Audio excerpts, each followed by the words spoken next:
Welcome to our video on 15 essential English idioms that you need to know. To break the ice means to start a conversation in a social setting, making people feel more comfortable. To hit the nail on the head means to be exactly right about something.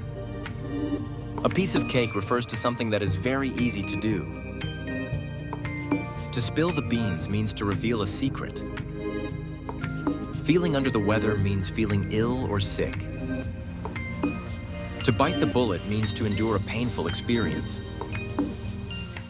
To let the cat out of the bag means to accidentally reveal a secret. Being on cloud nine means to be extremely happy. To burn the midnight oil means to work late into the night. Crying over spilled milk means to waste time worrying about something that has already happened. To hit the books means to study hard.